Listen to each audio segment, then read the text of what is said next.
Olá, hoje estreando o canal Cinelada, focado em crítica de cinema, que deverá ter sempre como cenário o estúdio da Rossini Produtora.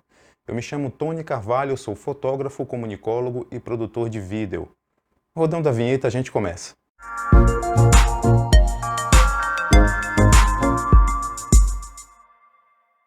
Pois bem, estreando com o filme Godzilla vs King Kong, dirigido por Adam Wingard, diretor de, entre outros filmes, A Bruxa de Blair, de 2016, que não é original, de 99, e Death Note, de 2017. Esse é o quarto filme da franquia Monsterverse, iniciada com Godzilla, de 2014, seguida de Kong, Ilha da Caveira, de 2017, e Godzilla 2, Rei dos Monstros, de 2019. Não é a primeira vez que eles se enfrentam. Em 1962 tivemos um filme sobre esse embate. Começando pela direção de arte, um importante aspecto que passa pelas mãos de cenógrafos, especialistas em efeitos especiais, designers e profissionais de computação gráfica. Eles que basicamente nos entregam a estética da produção. Nesse filme as coisas parecem se encaixar muito bem, principalmente porque não há exageros. Todos os elementos estéticos parecem harmônicos. A concepção artística da Terra Oca ficou muito boa, a tal energia misteriosa parece inclusive responder questões como o que mantém toda aquela biosfera. O CGI está quase sempre a serviço do filme, praticamente não vi nenhum detalhe que me tirasse da condição de espectador da história para me atentar aos efeitos realizados em computador. Já falando da fotografia, ela é ditada por muitos planos gerais e abertos, principalmente pela presença do Kong em tela, que toma a maior parte do filme, algo que me surpreendeu. No núcleo de humanos mais ligados a Godzilla, a gente tem planos mais fechados em função dos ambientes em que eles estavam, como corredores, elevadores, e é interessante notar como a temperatura de cores permanece ligeiramente fria durante a maior parte do filme, até você receber o baque visual do fogo nas batalhas. Sobre o roteiro, eu não entendi por que tanta contextualização minuto a minuto na primeira metade de um filme que é precedido de outros três nesse mesmo contexto.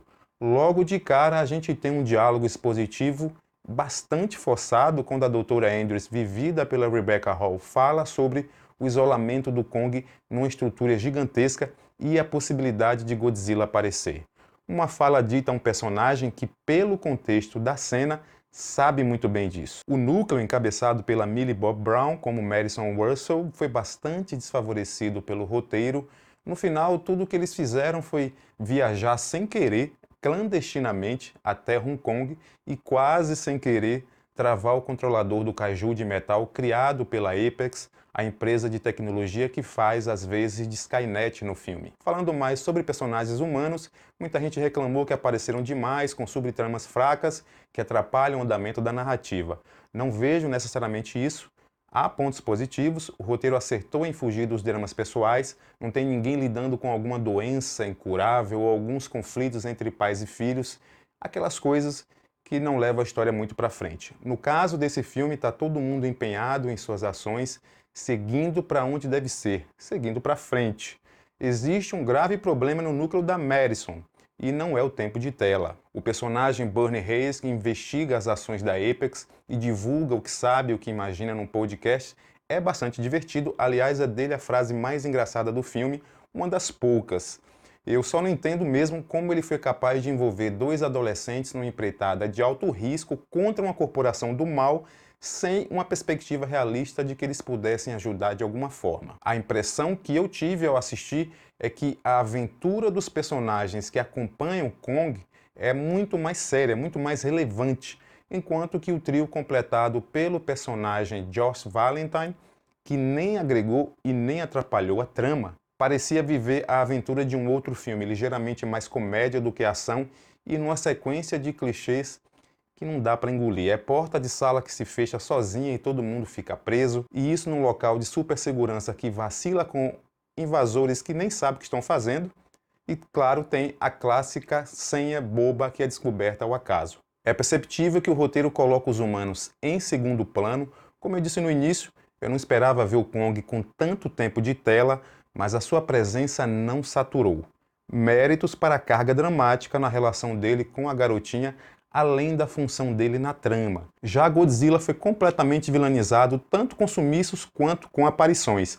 Mas isso tinha um porquê Ele não é menos importante no filme por causa disso. Ainda falando de verossimilhança, que é a característica do que é crível, do que é tranquilamente possível de acreditar e aceitar no contexto de uma história, eu preciso falar do núcleo de humanos ligados ao Kong.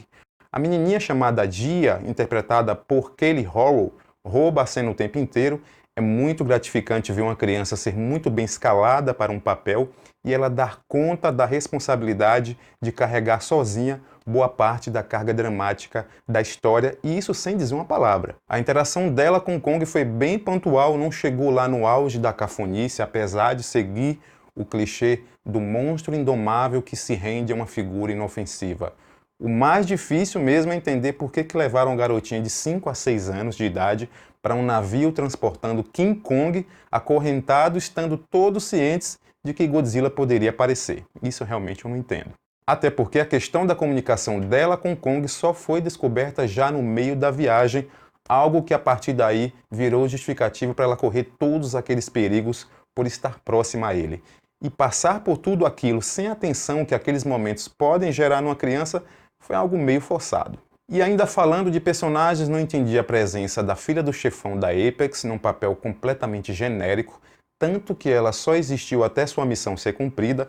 A nave dela explode e eu creio que a maioria dos espectadores não dá a mínima, o que é horrível já que alguém acaba de morrer. Aliás, falando nisso, o personagem Walter Simons foi um vilão extremamente raso e o roteiro não lhe deu chance alguma. Também não compreendo como o Alexander Skarsgård, que fez o Tarzan em 2016 e aqui faz o Nathan Lind, aprendeu a pilotar aquela nave super avançada meio que do nada. Também devo dizer sobre a falta de aprofundamento nas questões humanas. É importante deixar claro que não se pode exigir muita filosofia, muitas questões existenciais num filme como esse. Até porque, geralmente, quando tentam, a coisa não acaba bem. Me parece que a proposta foi dar o que as pessoas mais cobrariam se não tivesse o devido capricho, que são 2 monstros se estapeando. E, num dado momento, 3 monstros se você atribuir a um super robô a condição de monstro. O Kong, por ser um primata, tem todas aquelas feições e reações quase humanas quando se machuca, a gente sente pena dele, a gente teme por ele em vários momentos. E isso foi bastante interessante. Um outro ponto positivo é que o Wingard não fez um filme pretensioso, ele é bem sessão da tarde, é bem matinê, gostei da duração, um pouco mais de 1 hora e 40 minutos, gostei do filme não ter se amarrado para terminar, logo após o desfecho da batalha final as coisas foram colocadas no lugar rapidamente, cada monstro com seu destino e os personagens humanos tiveram seus desfechos na pressa certa. Não se gastou tempo de tela com falas bobas e nem câmera sobrevoando cenas frívolas. Resumo da obra: humanos menos afetados, o que foi um grande avanço, mas não foi dessa vez que tivemos um bom desenvolvimento nessa parte da trama. O ponto alto realmente fica por conta de grandiosas cenas de ação em todos os sentidos. Godzilla vs King Kong não é um filme ruim, não é regular, está longe de ser ótimo, seu mérito está em fazer bem o que se propôs a fazer. E por isso é um bom filme. Próximo vídeo em 2 ou 3 dias. Eu tenho certeza que você estará lá. Até mais.